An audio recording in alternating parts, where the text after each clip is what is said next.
ও মুসলমান, খুবই মনোযোগ দিয়া শুনিয়া যান। আল্লাহ কোরআনে বললেন, কামা আরসালনা ফীকুম রাসূলাম মিনকুম ইয়াতুলু আলাইহিম আয়াতিহি ওয়া ইউযাক্কিহিম ওয়া ইউআল্লিমুহুমুল কিতাবা ওয়াল হিকমা ওয়া ইউআল্লিমুহুমুল কিতাবা ওয়াল হিকমা। একবার জোরে বলা যাবে কি মারহাবা। আমি তোমাদের মাঝে একজন নবী পাঠিয়েছি, একজন নবী তোমাদের মধ্যে পাঠিয়েছি, তিনি কোরআন শরীফের আয়াতগুলি তোমাদের সামনে তেলাওয়াত করে শোনাবে। এরপরে আল্লাহ পাক বলতেছিলেন, হে আমার বান্দারা তোমরা শোনো, আমার আল্লাহর নবী ওয়া ইউযাক্কিহিম তোমাদেরকে পবিত্র বানাবেন, পাক বানাবেন, ওয়া ইউআল্লিমুহুমুল কিতাব তোমাদেরকে কিতাব শিক্ষা দেবেন, ওয়াল হিকমা তোমাদেরকে হিকমত শিক্ষা দেবেন, তোমাদেরকে কিতাব শিখাবেন, হিকমত আল্লাহ শিখাবেন, তোমাদেরকে পবিত্র বানাবেন। একবার জোরে বলেন মারহাবা। ছোট্ট করে বলি, আল্লাহর হাবিবের ইন্তিকাল মোবারকের সময় ঘনিয়ে গেছে। জিবরিল আমিন এবং আজরাইল দুইজন আল্লাহর হাবিবের দরজা মোবারকের পাশে দাঁড়াইলেন। জিবরাইল বলেন, হুজুর, সালাম দিয়ে বলেন, হুজুর অনুমতি চাই, ভিতরে আসতে কি পারবো নবীজি? আল্লাহর নবী হযরত আম্মা জান আয়েশা সিদ্দিকা রাদিয়াল্লাহু আনহার পবিত্র উরু মোবারকের উপরে মাথা রেখে প্রিয় নবীজি তখন বিশ্রাম করতেছিলেন, হুজুর অসুস্থ ছিলেন। এমন সময় নবীজি বললেন, আয়েশা রে, তুমি আমার জন্য একটা মেসওয়াক দাও। ও আয়েশা, তুমি আমার জন্য একটা মেসওয়াক দাও, আমি মেসওয়াক করবো রে আয়েশা, মেসওয়াক করতে আমার মন চাচ্ছে। বলে, হুজুর আপনি তো অসুস্থ, এই অবস্থায় যদি আপনি মেসওয়াক করেন কষ্ট হবে। হুজুর কিভাবে আপনি মেসওয়াক চাবাবেন? আম্মাজানকে নবী বললেন, আয়েশা রে, তুমি একটা মেসওয়াক চিবি আমার কাছে দাও, তোমার ওই চিবানো মেসওয়াকটা দিয়ে আমি নবীজি মেসওয়াক করতে চাই। এই জন্য উম্মতের জন্য মেসওয়াক করাটা জরুরি। আপনারা মেসওয়াক করবেন, যেটাকে আমরা বিরাস করে থাকি, বিরাসের কথা বলি। ও নবীর উম্মতেরা, 1450 বছর আগে রাহমাতুল লিল আলামিন নবীজি আমাদেরকে একটা জীবন ব্যবস্থা দিয়ে গেলেন। এত চমৎকার একটা জীবন ব্যবস্থা, কার সঙ্গে কেমন ভাবে কথা বলতে হবে, কেমন আচরণ করতে হবে, রাস্তায় কেমন ভাবে চলতে হবে, বাজার কিভাবে করতে হবে, ব্যবসা কেমনে করতে হবে, কিভাবে খাবার খেতে হবে, কিভাবে একজনের সঙ্গে কথা বলতে হবে, আচরণ কেমন হবে, বড়র সাথে আচরণ, ছোটর সাথে আচরণ, আচরণটা কেমন হবে, আল্লাহর নবী 1450 বছর আগে শিক্ষা দিয়ে দিলেন। আমরা অনেক সময় পরিবহন খাতে যারা কাজ করে এদের সাথে আমরা দুর্ব্যবহার করি, অনেক সময় খারাপ আচরণ করি। অনেক নাগরিক মনে করে এরা মনে হয় দুনিয়ার নিম্ন কাজ করে। না না, এরাও কারো না কারো ভাই, এরা কারো না কারো বাবা, এরা কারো না কারো বন্ধু, এরা কারো না কারো প্রতিবেশী, এরা কারো আলেমের ভাই, কারো আলেমের সন্তান, কেউ বা আলেমের চাচা, কেউ বা কোনো ব্যক্তির ভাই, কেউ না কেউ আপনজন। সে আমারই প্রতিবেশী, সে আমার দেশের নাগরিক। ওনার সঙ্গে যদি আপনি সুন্দর আচরণ করেন, তো এই আচরণের কারণে মানুষের জীবন পরিবর্তন হয়, কথা পরিবর্তন হয়, আচরণের জন্য মানুষের ঝগড়া হয়, আচরণের জন্যই আবার বন্ধুত্ব হয়, জবানের কারণে ঝগড়া হয়, জবানের কারণে বন্ধুত্ব হয়, জবানের কারণে বাজান মানুষ চেনা যায়। এই জবান দিয়ে অনেক কিছুই করা যায়, অনেক কিছুই জবান দিয়ে আদায় করা যায়। এই জবান দিয়ে ফায়সা কথা হয়, এই জবান দিয়ে কোরআন তেলাওয়াত হয়, এই জবান দিয়ে নবীর শান হয়। খুব মনোযোগ দিবেন বন্ধুগণ। আল্লাহর হাবিব রাসূল করিম সাল্লাল্লাহু আলাইহি সাল্লাম বলেন, আয়েশা আমাকে একটা মেসওয়াক দাও। হুজুর মেসওয়াক করলেন। মেসওয়াক করার পরে জিবরিল আমিন আসলেন। জিবরিল আমিন এসে বলেন, হুজুর অনুমতি চাই। হযরত রাসূল খোদা অনুমতি দিলেন। আজরাইল আলাইহিস সালাম এসে সালাম দিলেন। এমন সময় আল্লাহর নবীকে জিবরাইল আমিন বলতেছিলেন, হুজুর আপনার কাছে কেমন লাগে? যদিও আল্লাহ রাব্বুল আলামিন সব জানেন, তারপর তারপরও আল্লাহ খোঁজ নিতে বলেছেন আপনার কাছে কেমন লাগতেছে। হুজুর আপনার কুশল বিনিময় করার জন্য আমি আসছি, হুজুর আপনার খবরটা আল্লাহর কাছে বলে দিতে চাই, কেমন আপনার কাছে লাগতেছে। আল্লাহর নবীজি ডাক দিয়ে বলেন, জিব্রাইল রে, আমার কাছে একটু অসুস্থতা লাগে, খারাপ লাগতেছে, আমি তেমন দেখতে ভালো নেই। আল্লাহর নবী জিব্রাইল আমিন আল্লাহর দরবারে চলে গেলেন। চলে যাওয়ার পরে আবার ফেরত আসলেন।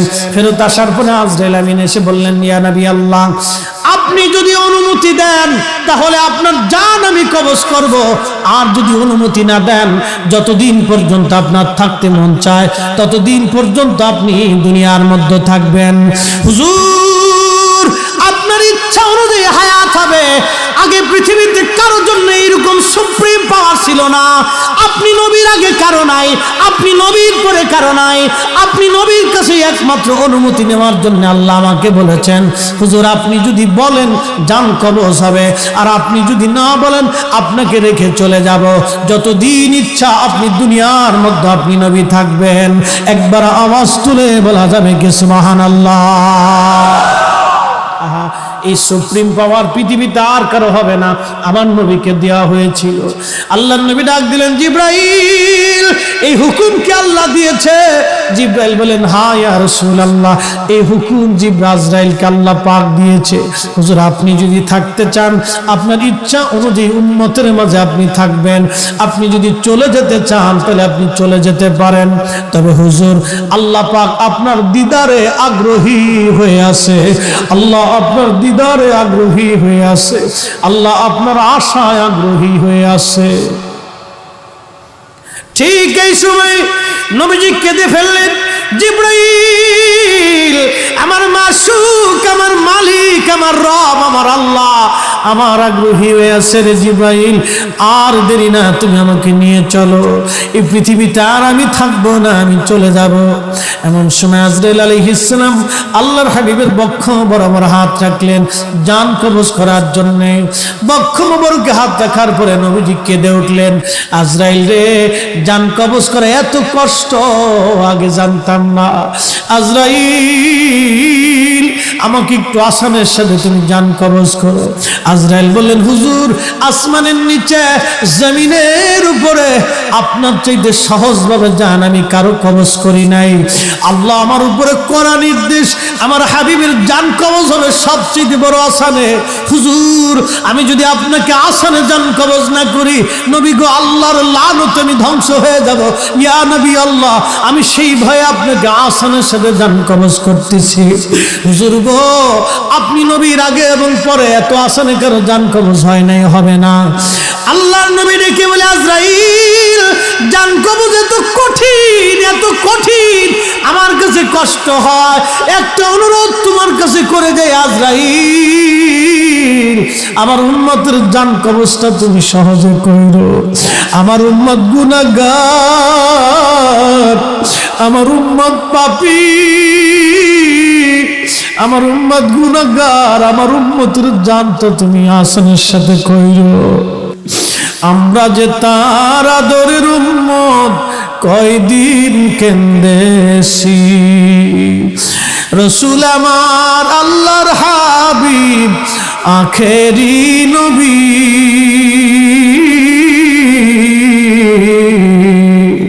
আমরা যে তার আদরের উম্মত, উম্মতের করলাম কি? আমরা যে তার আদরের উম্মত, কয়দিন কেন্দেছি। ওই কঠিন সময়ে নবীজি উম্মত ভুলে নাই, উম্মত ভুলে নাই, আমাদেরকে ভুলে নাই, আমাদেরকে ভুলে নাই। আমরা উম্মত হয়ে নবী ভুলছি, উম্মত হয়ে নবীর আদর্শ ভুলে গেছি, উম্মত হয়ে নবীর চরিত্র ভুলে গেলাম, উম্মত হইছি নবীর আদর্শ বুকে ধারণ করতে পারি নাই, উম্মত হইছি নবীর আদর্শ বুকে নিতে পারি নাই, উম্মত হইছি নবীজির চরিত্র আমাদের হৃদয়ে ধারণ করতে পারি নাই, উম্মত হইছি নবীর সুন্নতের রঙে রঙিন হতে পারি নাই, উম্মত হইছি নবীর ভালোবাসা বুকের মধ্যে নিতে পারি নাই। প্রিয় মুসলমান, খুবই মনোযোগ। এই সময় নবী উম্মত ভুলে যায় নাই, আমরা উম্মত নবী ভুলে গেলাম, নবী ভুলে গেলাম। এজন্য ভাইরে বলি, পৃথিবীর সব মানুষ আমাকে আপনাকে ভুলে যাবে, সন্তান বিদায় জানায় চলে আসবে, বন্ধুরা বিদায় জানায় চলে আসবে, বিবি কাঁদতে থাকবে। স্বামী থাকলে হয়তো আমার জন্য উপকার হতো, আজকে স্বামী নাই, বাচ্চাদেরকে নিয়ে কি করব? বিবি নিজের চিন্তায় কাঁদবে, কিন্তু আমার চিন্তায় কেউ কাঁদবে না। বন্ধুরা বিদায় জানায় চলে আসবে, 50-100 বছর পরে কবরের ঠিকানা পর্যন্ত হারায় যাবে। আহা, 2 মাসের মধ্যে গোশতগুলি মাটির সাথে মিশে যাবে, 1 বছরের ভিতরে হাড্ডিগুলি মাটির সাথে মিশে যাবে। কে সেই দিন আপন হবে রে? কে সেই দিন আপন হবে? নবী নবী নবী নবী নবী নবী নবী সারা উপায় নাই, নবী সারা উপায় নাই, নবী সারা উপায় নাই। আমার হুজুর হযরত পীর কেবলাদান হুজুর মাঝে মধ্যে একটা শের গাইতেন, যার কারণে গত সৃজন রে দেখো, চন্দ্র সূর্য তারা শূন্য ভরে, যার কারণে গত সৃজন রে দেখো, চন্দ্র সূর্য তারা শূন্য ভরে, হাসে অচল নিশ চল ধরা ধরে, নবী পদবিনে ভাব সবই মিশে। এসব গম্বদ বলে মঞ্জুর দুয়া করনা, जब वक्त न जाए आका दीदार आता कर, दीदार आता कर। मैं कब्र अंधेरी में घबराऊंगा जब तन्हा, इमदाद मेरी करुणे आजाना रसूल अल्लाह, इमदाद मेरी करुणे आजाना रसूल अल्लाह। रोशन मेरी तुरबत को लिल्लाह जरा करना, जब वक्त न जाए आका दीदार आता करना, दीदार आता करना। ए शब्द गम्बद वाले मंजूर दुआ करना, जब वक्त न जाए आका दीदार अता करना, दीदार अता करना, दीदार अता करना।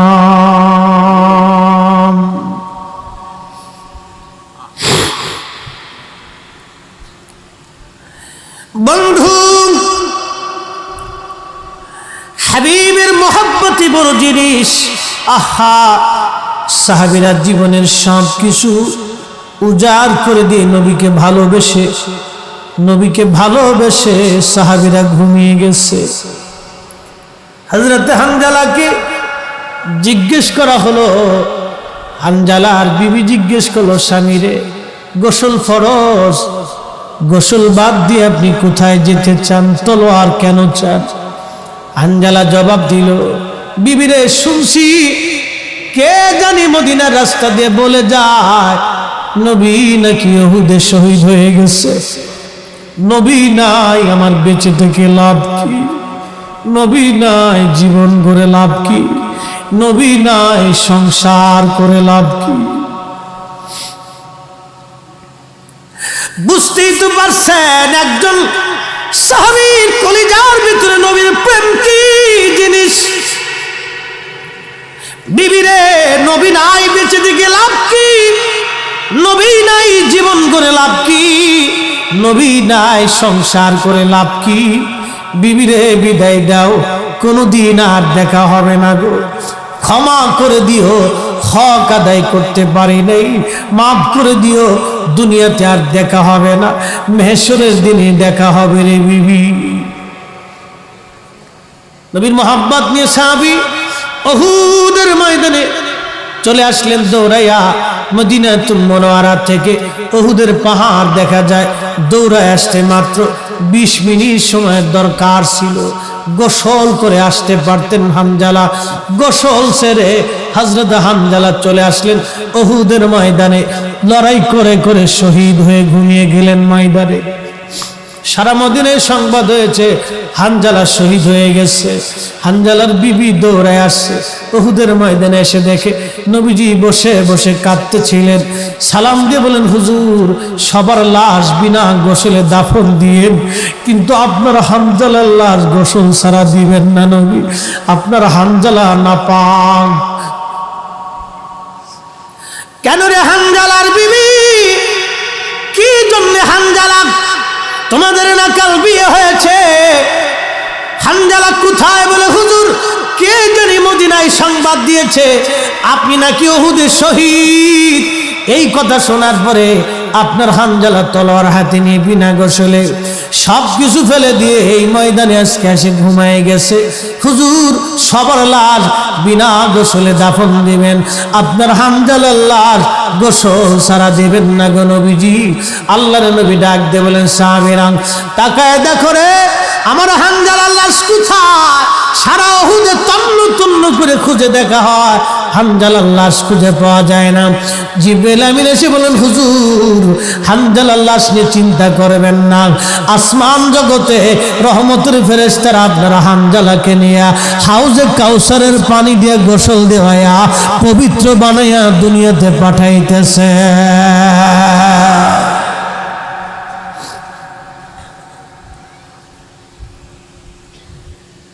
গোসল করা মাত্র 10 মিনিট লাগতো। গোসল করেন নাই আইব, আল্লাহ ধরে নাই, আইব নাই। নবীর প্রেমের কোনো আইব নাই, নবীর প্রেমের কোনো আইব নাই, নবীর ভালোবাসার কোনো আইব নাই, দোষ নাই। ভাই তো বেদাতের মাসালা দিছে, নবীর দাঁড়ায় সালাম দিবেন, দলিল দেন। আচ্ছা কোরআন শরীফ মাঝে মধ্যে আমরা চুমা লাগাই, মাথায় দিই, বুকে ধরে রাখি। প্রশ্ন করি মুফতি, কোরআন চুমা দেওয়ার দলিল দাও। কিয়ামত পর্যন্ত হয়ে যাবে, কোরআন চুমা দেওয়ার দলিল খুঁজে পাওয়া যাবে না। কোরআন নিজেই ইজ্জতওয়ালা, কোরআন নিজেই সম্মানিত, কোরআনকে সম্মান দেওয়ার জন্য দলিল লাগবে না। আমার নবী হাবিবুল্লাহ, আমার নবী সাহেবে মাকামে মাহমুদ, সাহেবে হাউজে কাউসার, সাহেবে জান্নাত, সাহেবে কোরআন, সাহেবে সাইয়্যিদুল কাউনাইন ওয়াস সাকালাইন, আমার নবী ইমামুল মুরসালিন। এত বড় ইজ্জতওয়ালা নবীর জন্য নতুন করে ইজ্জত দেওয়ার জন্য দলিল লাগে না, আমার নবী নিজেই ইজ্জত দেওয়ার জন্য দলিল। কথা বলেন ঠিক কিনা? কিসের দলিল? নবীকে তাজিম করার জন্য দলিল কি লাগবে ভাই? অন্তর যাদের মরে গেছে এরা দলিল চায়। খুব মনোযোগ দেন, ওয়াজ শেষ। আমাদের হানজালার মতো ভালোবাসতে হবে আমাদেরকে। বিনা দলিলে হযরত হানজালা উহুদে চলে গেছে, জিজ্ঞেস করে নাই কোন আয়াতে আছে, কোন বিধানে আছে, আমি গোসল ছাড়া নাপাক হালতে উহুদে যাব, কোন দলিলে আছে? দলিল তালাশ করে নাই। একটাই দলিল, নবী নাই, আমার থেকে লাভ কি? নবী নাই, জীবন গড়ে লাভ কি? আমরা সুন্নিরা একটাই চিন্তা করি, আমার নবীকে তাজিম ও মহাব্বতের জন্য কোনো দলিল লাগবে না। বিনা দলিলে আমরা সুন্নিরা নবী ভালোবাসি। আওয়াজ তুলে বলেন ঠিক না বেঠে? হাত উঁচা করে বলেন ঠিক কিনা? এই মিলাদুন নবী মাহফিল চলবে কি চলবে না? আগামীতে চলবে? হাত উঁচা করে বলেন চলবে।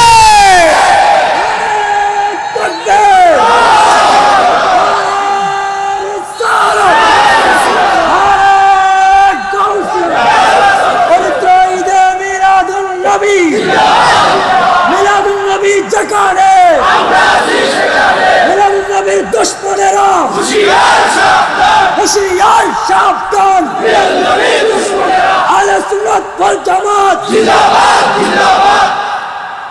আজকে সরাসরি হাদিস থেকে একটা দলিল দিয়ে বিদআর দিকে চলে গেল। মুহতারাম হাজিরিন, মাইকের আওয়াজ যত দূর যাচ্ছে খুব কান পেতে শুনবেন। সুনানুন নাসির কিতাবুল আদাব 5426 নম্বর হাদিস। খুদ্রি বলতেছেন, ওয়ান নাবি সাইদিন খুদ্রি রাদিয়াল্লাহু আনহু ক্বালা ক্বালা মুআবিয়া রাদিয়াল্লাহু তাআলা আনহু।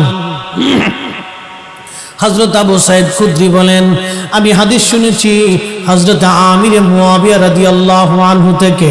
হযরত আমির মুআবিয়া রাদিয়াল্লাহু আনহু বলেন, ইন্না রাসূলুল্লাহি সাল্লাল্লাহু আলাইহি ওয়াসাল্লাম খারাজা আলা হালকাতিন ইয়ানি মিন সাহাবিহি। নিশ্চয় আল্লাহর নবী একদিন এক জামাত সাহাবায়ে কেরাম হালকায় মাহফিল করতেছিল। আরবিতে বলে হালকা, বাংলায় আমরা সাধারণত ওয়াজ ও দুয়ার মাহফিল বলে থাকি। খারাজা আলা হালকাতিন ইয়ানি মিন সাহাবিহি, নবীজির সাহাবীরা মাহফিল করতেছিল। ওই মাহফিলের পাশ দিয়ে নবীজি যাচ্ছিলেন। এমন সময় নবীজি জিজ্ঞেস করলেন, এ আমার সাহাবীরা, ক্বালু মা আজলাসাকুম, তোমরা এইখানে বসে বসে কি করো? তোমরা কেন জলসা করো? জলসা আরবি শব্দ, এর অর্থ হলো বৈঠক। তোমরা এইখানে কেন মাহফিল করো? সাহাবীরা বললেন, ইয়া নবী আল্লাহি, আমরা মাহফিল করি, আমরা মাহফিল করতেছি এখানে। আজলাসানা নাহানাদুল্লাহ, আমরা আল্লাহকে ডাকতেছি। ওয়া নাহমাদুহু, আল্লাহর শুকর আদায় করতেছি। হুজুর, আমরা এখানে দুই কারণে বসছি। প্রথম কারণ হলো আলামা হাদানা লিদিনিহি, আল্লাহ আমাদেরকে হেদায়েত দিয়েছেন, দ্বীনের উপরে কায়েম রেখেছেন। দুই নম্বর, ওয়া মান্না আলাইনা বিকা, আপনি নবীকে আমাদের মাঝে আল্লাহর নিয়ামত হিসেবে পাঠিয়েছেন, এই জন্য আমরা এইখানে মাহফিল দিয়েছি। একবার জোরে বলেন মারহাবা। অ্যাটেনশন প্লিজ, মাহফিল শেষ। এই হাদিসটা বুঝে সারা জীবনের জন্য কলিজার ভিতরে রেখে দিবে। সাহাবীরা মাহফিল দিছে কয় কারণে? জোরে বলেন, আমার আঙ্গুল কয়টা? সাহাবীরা মাহফিল দিছে কয় কারণে? খারাজা আন্না রাসূলুল্লাহি সাল্লাল্লাহু আলাইহি ওয়াসাল্লাম খারাজা আলা হালকাতিন ইয়ানি মিন সাহাবিহি, সাহাবায়ে کرام মাহফিল করতেছিলেন। মাহফিল করে কি করেন? নাদুল্লাহ, আল্লাহকে ডাকতেছে। আমরা আজকে কি করছি? আল্লাহকে ডাকছি, মাহফিল দিছি। কি দিছি? আমাদের শ্রমিক ভাইরা, পরিবহন খাতের যারা আছেন, এরা কি দিছে? কেন? নবী পাইয়া। কি পাইয়া? জোরে বলেন, কি পাইয়া? কি সাজাইছে? মাহফিল। সাহাবীরা কি দিছে? কথা কন না কেন? হালকা, আরবিতে বলে হালকা, বাংলা বলে মাহফিল। আমরা সাধারণত মাহফিল বুঝি। তো সাহাবীরা মাহফিল দিছে। মাহফিল দেওয়ার পরে কি করতেছে? নাদুল্লাহ, আল্লাহকে ডাকতেছে। তা আমরা কারে ডাকছি? জোরে বলতে হবে। ওয়া নাহমাদুহু, আমরা আল্লাহর হামদ করতেছি। সাহাবীরা হামদ করছে, আল্লাহর প্রশংসা গুণকীর্তন করতেছে। আমরাও আজকে আল্লাহর গুণকীর্তন করতেছি। কথা ঠিক কি না? তাহলে সাহাবীদের মাহফিলের সাথে আমাদের মাহফিলের মিল আছে না নাই? আচ্ছা, এরপরে সাহাবীরা দুই কারণে মাহফিল দিছে। প্রথম, আলামা হাদানা লিদ্দীনিহি, প্রথম কারণ হলো আল্লাহ রাব্বুল আলামিন সাহাবায়ে کرامকে দ্বীনের উপরে কায়েম এবং দায়েম করেছিলেন। আল্লাহ আমাদেরকে দ্বীন দিয়েছেন, হেদায়েত দিয়েছেন, এজন্য সাহাবীরা মাহফিল দিয়েছেন।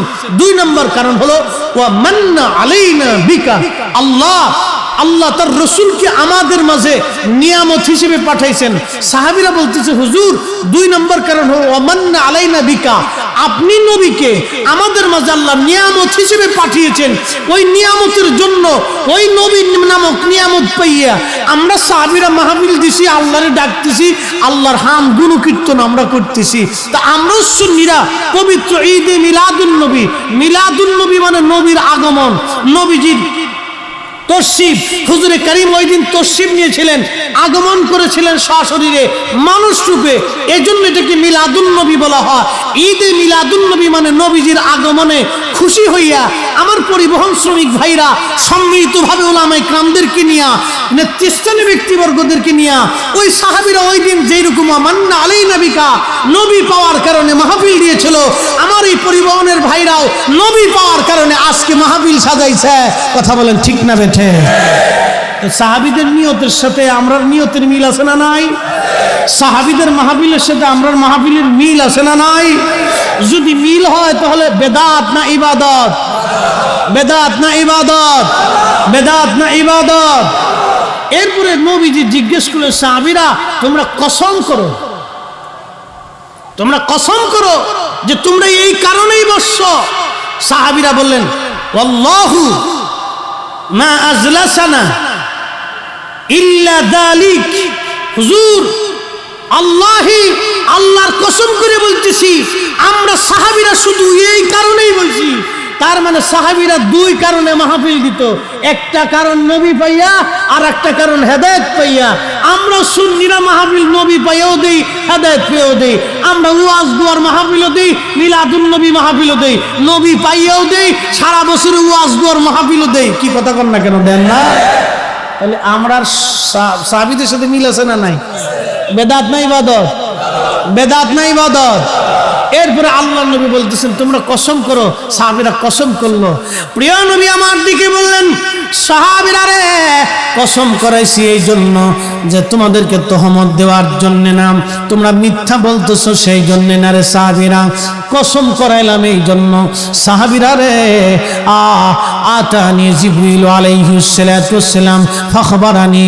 জিবরিল আলাইহিস সালাম আমার কাছে আসলেন, আমার একটা খবর জানাইলেন, সুসংবাদ জানাইলেন।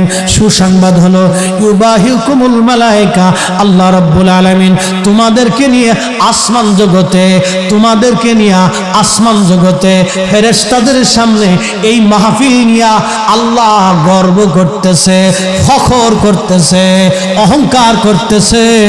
একবার জোরে বলেন সুবহানাল্লাহ। খুশি হয়েছে কে? হ্যাঁ, কি করে আল্লাহ ফেরেশতাদের মজলিসে এই মাহফিল নিয়ে আল্লাহ অহংকার করতেছে। ফেরেশতারা আমারে বান্দা সৃষ্টি করতে নিষেধ করছিনি, দেখ আমারে বান্দারা আমার নবী পাইয়া হেদায়েত পাইয়া দুই কারণে তারা মাহফিল সাজাই দিয়ে তারা আমি আল্লাহরে ডাকতেছে, আমার হাম করতেছে, আমার প্রশংসা করতেছে, ওয়াজ নসিহত করতেছে, জিকির করতেছে, আমার নবীর দুরূদ পড়তেছে। এই ফেরেশতারা, তোরা আমার এই বান্দা সৃষ্টি করতে নিষেধ করেছিলি, দেখ ওরা মাহফিল সাজাইছে, ওরা মাহফিল সাজাইছে। আল্লাহর নবী কয়, ও ফেরেশতারা, সাহাবীরা, আল্লাহ জিবরিল এসে আমার খবর দিছে ফেরেশতাদের মজলিসে আল্লাহ ফখর করতেছে। যেই কাজে আল্লাহ খুশি হয়, যেই কাজে নবী খুশি হয়, যেই মাহফিলে আল্লাহ খুশি হয়, যেই মাহফিলে নবী খুশি হয়, সেই মাহফিলকে যারা বেদাত বলবে অবশ্যই তারা জাহেল। কথা বলেন ঠিক না ঠিক? তাহলে আমরা কি হকের উপরে আছি? হ্যাঁ, জোরে কোন, জোরে জোরে, হ্যাঁ জোরে বলেন, হকের উপরে আসি? আসি। তাহলে মাহফিল কি চলবে? আগামী বছর চলবে? হাত উঁচা করে বলেন চলবে। নারে তাকবীর, নারে রিসালাহ। মিলাদুন নবী, উলামায়ে আহলে সুন্নাহ। কষ্ট হচ্ছে? তাহলে আমরা হকে আসি না বেহকে আসি? হ্যাঁ, তো বুঝে যাবেন। ওয়াজ শেষ, সারা রাত তাফসীর করলে সারা রাত চলে যাবে। মোহতারাম হাজিরিন, আল্লাহর হাবিবের মহব্বতটা হলো সবচেয়ে দামি একটা ইবাদত। পৃথিবীর যুগে যুগে ওলিরা ওলি হয়েছে নবী ভালোবাসে। কথা ঠিক কিনা? ভালোবাসাটা দুই ধরনের, একটা হলো জাতি আর একটা হলো সিফাতি। একটা জাতি আর একটা সিফাতি। জাতি মহব্বত কি? রাসূল করিমের শান ও আজমত ইজ্জতে কেউ যদি হাত দেয়, কিছু মানুষ আছে দেখবেন রিকশাওয়ালা, দিন মজুর, সে বুঝে না, লেখাপড়া কম, লেখাপড়া কম আছে, কিন্তু নবীর ইজ্জতে চাদর ধরে টান দিলে সে আর সহ্য করতে পারে না। কেন? এটা মানতাম না। কি কথা কর না কেন? হ্যাঁ, আল্লামা ইমাম আহমদ ইয়ার খান নাইমি রহমতুল্লাহ আলাইহি একটা কওল লিখছিলেন, আমার এই কওলটা মনে পড়ে গেল ওনার কিতাবের ভিতরে। খ্রিস্টানকে জিজ্ঞেস করেন, এ খ্রিস্টান, তোমার নবী কেমন? খ্রিস্টান জবাব দেবে, এই আমার নবী ঈসা কত বড় নবী জানো?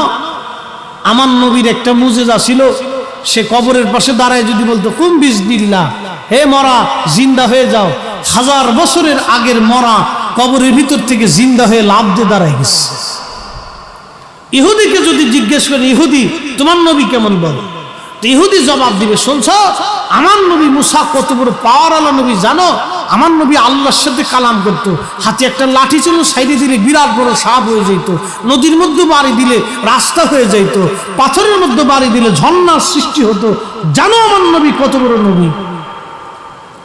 আল্লাহর নবী আমাদের নবীর উম্মতকে যদি জিজ্ঞেস করেন, ও নবীর উম্মত তোমার নবী কত বড় বলো তো? আর উম্মত যদি সুন্নি হয় তাহলে কইব বড়, আর যদি নজদি হয় তাহলে কইব আমরার মতো। কি কথা খারাপ বেশি? নজদি তো কইব আমরার মতো, আমরার মতো। আর যদি সুন্নিতে কইব এই বেটা আমার নবী কত বড় জানিস? আমার নবীকে আল্লাহ পাক নিতে নিতে নিতে নিতে নিতে নিতে সপ্তম আসমানের উপরে সিদরাতুল মুনতাহা উফুকিল আলা নিতে নিতে এত উপরে নিছে, বিমা লা ইয়ালামুহু ইল্লাল্লাহ, আল্লাহ ছাড়া আর কেউ জানে না। একসাথে জোরে বলা যাবে না আল্লাহু আকবার? বুঝে কবরে যাওয়া লাগবে ভাই, একদিন কবরে চলে যাওয়া লাগবে, আল্লাহর আদালতে দাঁড়াইতে হবে, মেহশরের মাঠে আল্লাহর সামনে দাঁড়াইতে হবে, হিসাব কি দিব একটু বুঝে যাওয়া লাগবে বন্ধু। কবরে চলেই যাওয়া লাগবে, যেহেতু যাওয়াই লাগবে, দুইটা জিনিস নিয়ে যাওয়া লাগবে।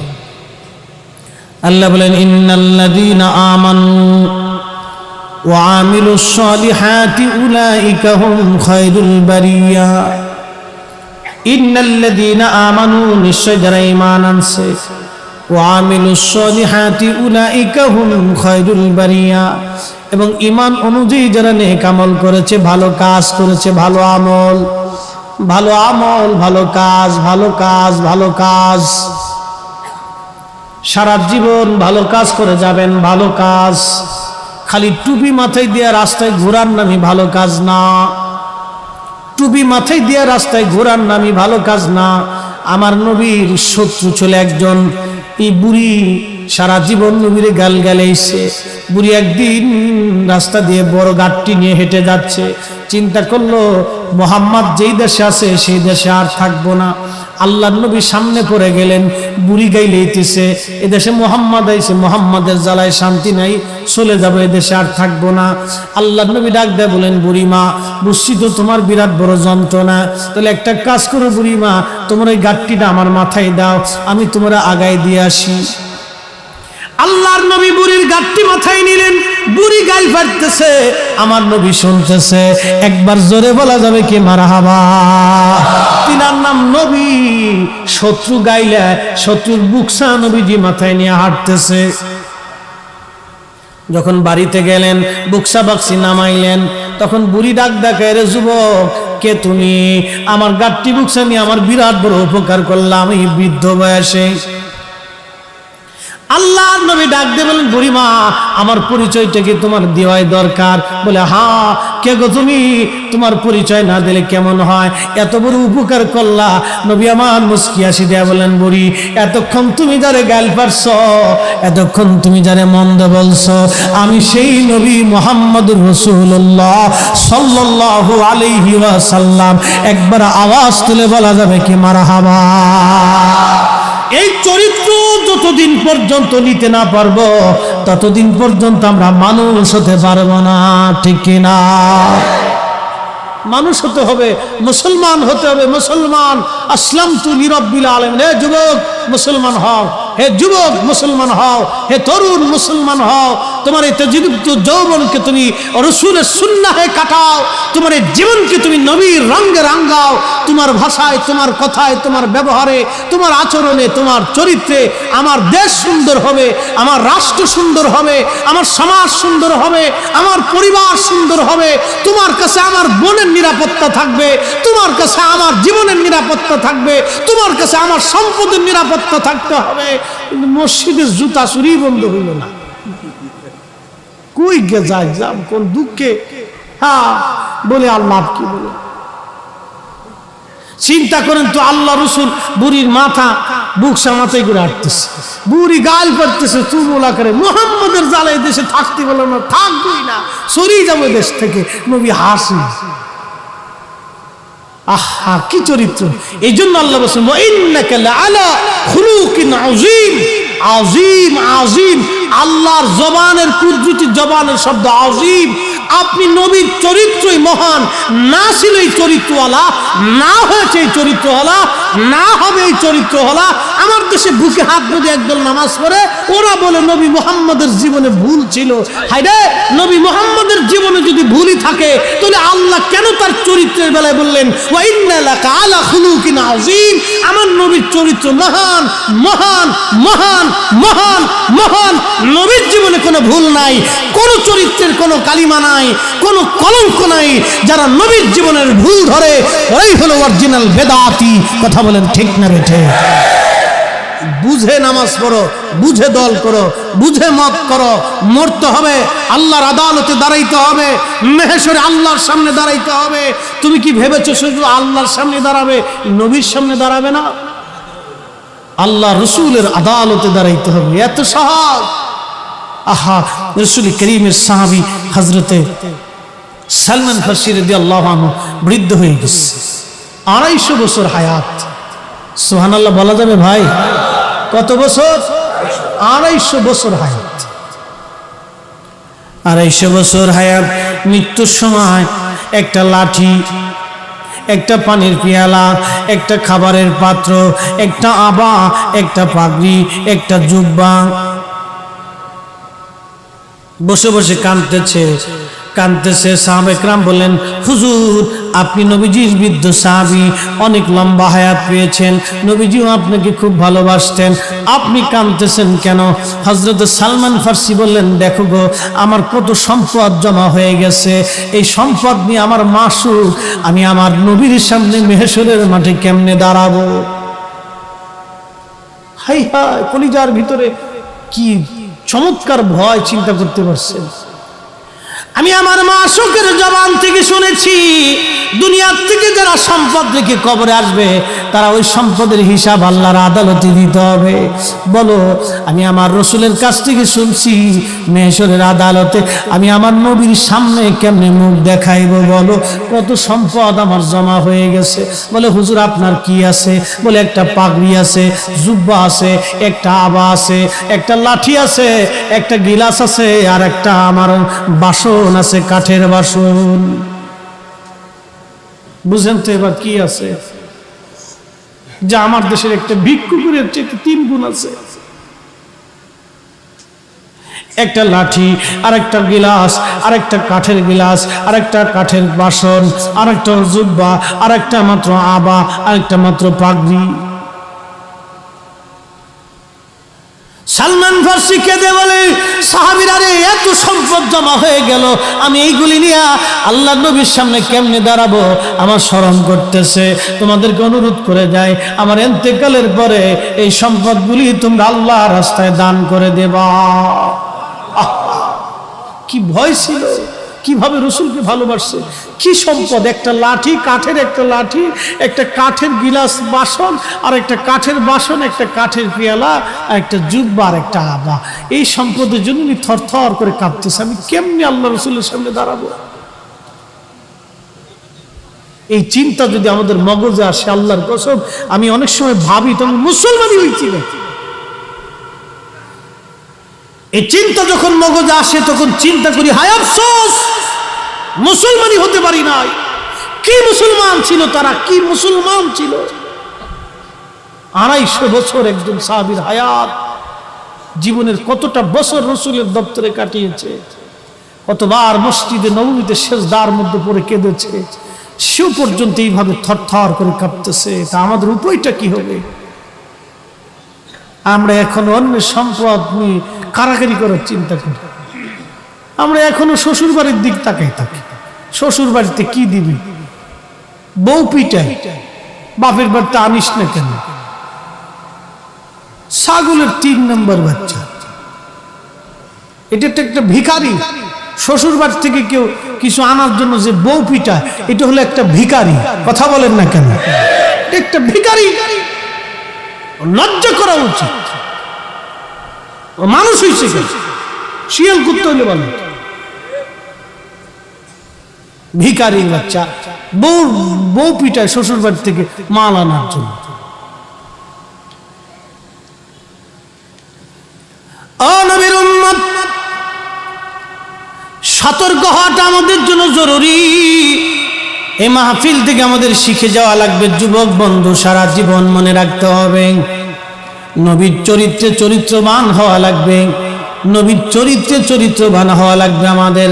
আল্লাহর হাবিবের রঙে রঙিন হওয়া লাগবে, রঙে রঙিন হওয়া লাগবে, রঙে রঙিন হওয়া লাগবে।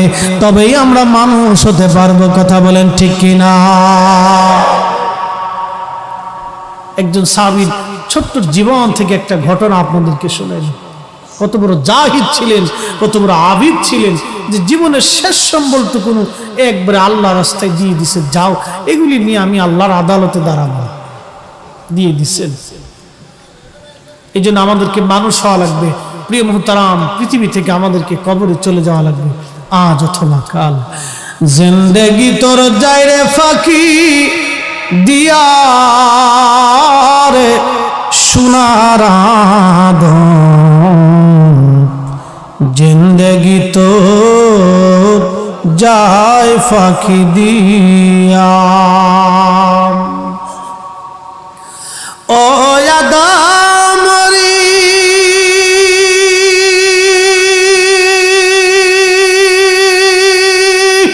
পাগ ধরিয়া গেছে দাড়ি, দন্ত আছে গুটা চারি, সমন জারি গিয়াছে করিয়ার সোনার জিন্দেগি তোর যায় ফাঁকি দিয়া।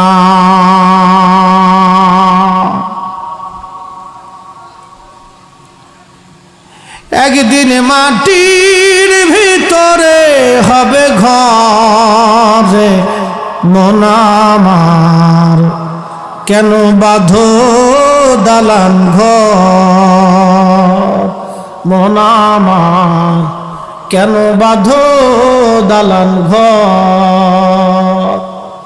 যদিও কোনো গায়ক বাদ্যের সুরেটা গিয়েছে, কথাগুলো কিন্তু দামি কথা। একদিন মাটির ভিতরে হবে ঘরে মন আমার, কেন বাঁধো দালান ঘর মন আমার, কেন বাঁধো দালান ঘর। মানুষ হওয়া লাগবে, মানুষ। মানুষের মনে কষ্ট দিও না, দুঃখ দিও না, ব্যথা দিও না। অন্যের হক মেরে খাওয়ার চিন্তা করো না, অন্যের সম্পদ কেড়ে খাওয়ার চিন্তা করো না। পৃথিবীতে কোটি কোটি টাকার মালিক যারা 2 কোটি মানুষ হত্যা করেছিল চেঙ্গিস খান সাম্রাজ্য বাঁচানোর জন্য, আজকে চেঙ্গিস খানের খবর খুঁজে পাওয়া যায় না। হালাকু খান 16 লক্ষ মুসলমান ইরাকের বাগদাদে জবাই দিয়েছিল। আজকে হালাকু খানের রাজত্ব দুনিয়াতে নাই। পৃথিবীর বড় বড় সাম্রাজ্য নিশ্চিহ্ন হয়ে গেছে, কিন্তু আল্লাহর সাম্রাজ্য আগেও ছিল, এখনো আছে, আগামীতেও আল্লাহর সাম্রাজ্যই থাকবে। আমার নবীর সাম্রাজ্য আগেও ছিল, এখনো আছে, আগামীতেও নবীর সাম্রাজ্যই থাকবে। নবী সাইয়্যিদুল কাউনাইন, 2 জাহানের সাম্রাজ্যই টিকে থাকবে। কথা বলেন ঠিক না বেঠিক? নবীর সাম্রাজ্যই থাকবে, সব ধূলিসাৎ হয়ে যাবে যদি তাই হয়। এই জন্য ওলি আল্লাহরা পৃথিবীর সাম্রাজ্যের দিকে তাকায় নেই, তারা আল্লাহর নবীর কদমের গোলামের মুহতাজ হয়ে গেছে, গোলামের মুহতাজ হয়ে গেছে। শেষ ওয়াজ একটা কথা বলে শেষ করে দেব। হাদিসটা এই একটা প্রশ্নের জবাবটা দিয়ে দিব। পৃথিবীতে একজন বাদশা ছিলেন, তার নাম কুতুবউদ্দিন সুলতান। এ উপমহাদেশের অন্যতম শ্রেষ্ঠ বাদশাদের একজন। হিন্দু মহিলা এসে কুতুবউদ্দিনের কাছে বলতেছে, কুতুবউদ্দিন, আপনার কাছে আমার একটা বিচার নিয়ে আসছে। বলেন কি বিচার? বলতেছে, আমার ছেলেটা আপনার সেনাবাহিনীতে চাকরি করে, রাষ্ট্রীয় কাজে সে বহু দূরে আছে, আমার ঘরে একটা সুন্দরী বৌমা আছে, কে বা কারা প্রত্যেক দিন রাত্রিবেলা আমার বৌমাকে উত্ত্যক্ত করে। যদি আমার বৌমার ইজ্জত লুণ্ঠিত হয় তাহলে আমাদের রীতি বিধান অনুযায়ী সে আমার সংসার থেকে অনেক দূরে চলে যাবে, আর একটা মানুষের জীবন অকাতরে নষ্ট হয়ে যাবে। কুতুবউদ্দিন, আমি একজন অসহায় নারী, একটা মা হয়ে তোমার কাছে আসছি। বাদশার দরবারে আমার কোনো শক্তি নেই, তবে হ্যাঁ, তুমি যদি আমার এই ফাসলা না করো তবে কুতুবউদ্দিন শোনো হে, আমি একজন মা হিসেবে বলছি, মেহেশরের কঠিন আদালতে তোমার আল্লাহর কাছে আমি তোমার বিরুদ্ধে নালিশ দিব। আমার এছাড়া আর কোনো শক্তি নেই। মহিলাই কথা বলে চলে গেল। কুতুবউদ্দিন রাহমাতুল্লাহ আলাইহি তিনি তিনার অস্ত্র শস্ত্রে সজ্জিত হয়ে রাত্রিবেলা চলে গেলেন। বেশ কিছুদিন মহিলার বাড়ি নিজে একা একা পাহারা দিতে লাগলেন। মারহাবা বলা যাবে ভাই? আরো জোরে বলে, আরো জোরে। একটা হিন্দুর নিরাপত্তাই যদি আমি মুসলমান হিসেবে না দিতে পারলাম তো মুসলমান হয়েছেন কে? হিন্দু দেখলে খালি নাক ছিটকে বলেন মালায়ন, এটা কে শিখিয়েছে আপনার? আমার দেশের নজদিবাদ উগ্রবাদিতা শিক্ষা দিয়ে দিয়ে আজকে অন্য ধর্মের মানুষের প্রতি আমাদেরকে একটা শত্রু মুখামুখি বানাই দিচ্ছে। এগুলি কে শিখিয়েছে? এদেশে শাহজালাল আলী আমিনী মুজাররিদি এসেছিলেন, রাষ্ট্রীয় ক্ষমতা তার হাতে ছিল, ইচ্ছা করলে সমস্ত প্রতিমার মন্দির ভেঙে দিতে পারতেন, প্রতিমা পূজা বন্ধ করে দিতে পারতেন। উনি তা করেন নাই। প্রতিমার পূজা সে, তার পূজা অর্চনা সে করবে। 360 জন ওলিকে বিভিন্ন জায়গায় পাঠিয়ে দিয়ে মানুষকে আল্লাহর দ্বীনের দিকে দাওয়াত দিয়েছেন। কথা বলেন ঠিক না বেটে? আমাদেরকে দিন দিন খালি উগ্র বানাচ্ছে। হযরতে কুতুবউদ্দিন রাহমাতুল্লাহ আলাইহি রাত্রিবেলা বসে আছে, দুষ্কৃতিকারী হঠাৎ আসছে। মহিলা চিৎকার দিয়ে উঠলেন, কে আছো? আমার বৌমার ইজ্জত বাঁচাও। দুষ্কৃতিকারী আবার আসছে। আগের যুগে রাজা বাদশারা তো খুব রণকৌশলী ছিল। তো কুতুবউদ্দিন রাহমাতুল্লাহ আলাইহি ওটাকে ধরে ফেললেন। ধরে ফেলে গলার মধ্যে তলোয়ার চাপ দিয়ে ধরছে। ওই বুড়ির বাড়িতে বাতি জ্বলতেছিল। কুতুবউদ্দিন বললেন, বুড়িমা, আমি কুতুবউদ্দিন এসে গেছি, নিশ্চিন্তে থাকেন, আপনার বাতিটা বন্ধ করেন তাড়াতাড়ি। বাতি বন্ধ করার পরে বলেন, বাতিটা আবার একটু জ্বালান। জ্বালানোর পরে কুতুবউদ্দিন কাকি রাহমাতুল্লাহ আলাইহি গর্দান কেটে ফেলে দিয়েছে। চেহারা দেখে বলতেছে, আলহামদুলিল্লাহ রাব্বিল আলামিন। বুড়িমা, তাড়াতাড়ি আমাকে এক পেয়ালা পানি দেন, বড় তৃষ্ণা লাগছে আমার। পানি পান করলেন। এখন হিন্দু নারী বলতেছে, কুতুবউদ্দিন, আপনি বাদশা হয়ে নিজে এসেছেন আমার বৌমার ইজ্জত বাঁচানোর জন্য, ভালো কথা, কিন্তু আমাকে 3টা প্রশ্নের জবাব দিয়ে যেতে হবে। বলে, কি বলেন? প্রথম প্রশ্ন, আপনি আমাকে বাতি নিভাইতে বললেন কেন? দ্বিতীয় প্রশ্ন, বাতি জ্বালাইতে বললেন, জ্বালানোর পরে আলহামদুলিল্লাহ বললেন কেন? 3 নম্বর প্রশ্ন, আমি হিন্দুর বাড়িতে আপনি পানি পান করলেন কেন? আমাদের দেশে অনেক হিন্দুরা আবার মুসলমান দেখলে হিংসা করে, আছে অনেক। কি সব এই সমস্ত ধর্ম বানাইছে বুঝলাম না কিছু। অথচ মিষ্টি কিন্তু ওনাদের দোকানেরটাই আমরা কিনে খাচ্ছি। কি কথা কর না কেন? ব্যবসা তো একসাথেই করতেছি, ব্যবসা তো একসাথেই করি। ক্রিকেট খেলা আর ফুটবল খেলা একসাথেই তো খেলি, মনোযোগ দিয়ে। তো কুতুবউদ্দিন বলতেছে, আমি 3টা প্রশ্নের জবাব দিই। প্রথমত, দুষ্কৃতিকারীকে যখন আমি ধরলাম তখন আমি তার গলার মধ্যে তলোয়ার চেপে ধরছি। আমি জানি ওর দেহ থেকে মাথা কেটে না ফেললেও আবার আপনার বৌমার ইজ্জত লুণ্ঠনের জন্য আসবো, আসক্ত হয়ে পড়ছে, ওকে আজকে মেরেই ফেলতে হবে। আর বাচ্চা হিসেবে আমার অধিকার আছে। আমি চিন্তা করলাম ওকে আজকে শেষ করে দিব। দ্বিতীয়বার আমার প্রশ্নের উদয় আসলো, যদি আমার ছেলে হয়, যদি আমার ভাতিজা হয়, যদি আমার ভাগিনা হয়, যদি আমার বন্ধু হয়, যদি আমার আত্মীয় হয়, তোর চেহারা দেখলে আমার মায়া লাগতে পারে, ওকে যদি আমি ছেড়ে দেই তো আল্লাহর আদালতে আমি আসামি হয়ে যাব, স্বজন প্রীতির মামলায় পড়ে যাব আল্লাহর কাছে। আজকে কোনো ছাড় হবে না। একসাথে বলা যাবে না আল্লাহু আকবার। এ বাবা মুসলমান, খুবই মনোযোগ।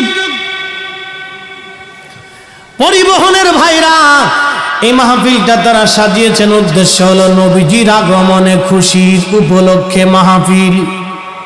নবী পাইয়া মাহফিল, কি পাইয়া? নবী পাইয়া মাহফিল। দেখি হাদিসে নববীতে এরকম মাহফিল সাহাবীরা কোনোদিন দিছে কিনা আমাদের জানা দরকার। ওরা শুধু এত বছর বলছে, সাহাবীরা করে না, আমরা করব কেন? আজকে প্রমাণ হয়ে যাবে সাহাবীরা করছে কিনা। সুনানুন নাসাই কিতাবুল আদাব 5426 নম্বর হাদিস। পৃথিবীর সব আলেমরা বলছেন হাযা হাদিসুন সহিহুল ইসনাদ, এই হাদিসের সনদ সহিহ। হযরতে ওয়ান নবী সাইদিন খুদরি রাদিয়াল্লাহু আনহু قال قال معاوية رضي الله عنه إن رسول الله صلى الله عليه وسلم خرج على حلقة من يعني صحابه। একবার জোরে বলা যাবে কি মারহাবা? আল্লাহ ডেকে বলে, মুসা রে কিছু কি বুঝো? মুসা ডাক দে বলে, আল্লাহ কিছুই বুঝলাম না। আল্লাহ বলেন, মুসা রে তোমার মাতৃভাষা দিয়ে কথা বলি নাই, এই জন্যই তুমি বুঝো নাই রে মুসা। হিব্রু ভাষা দিয়ে আল্লাহ কথা বলা শুরু করলেন। বলতে বলতে বলতে বলতে বলা শেষ। আল্লাহ বলেন, মুসা রে এবার কি বুঝো? বলে, হ্যাঁ আল্লাহ বুঝলাম। কি বুঝলাম মুসা বলো? বলে, আল্লাহ তুমি এতক্ষণ যা বলছো শুধু আখিরি নবী আর আখিরি নবীর উম্মতের প্রশংসাই আমার কাছে করলা। করে বলেন আল্লাহু আকবার।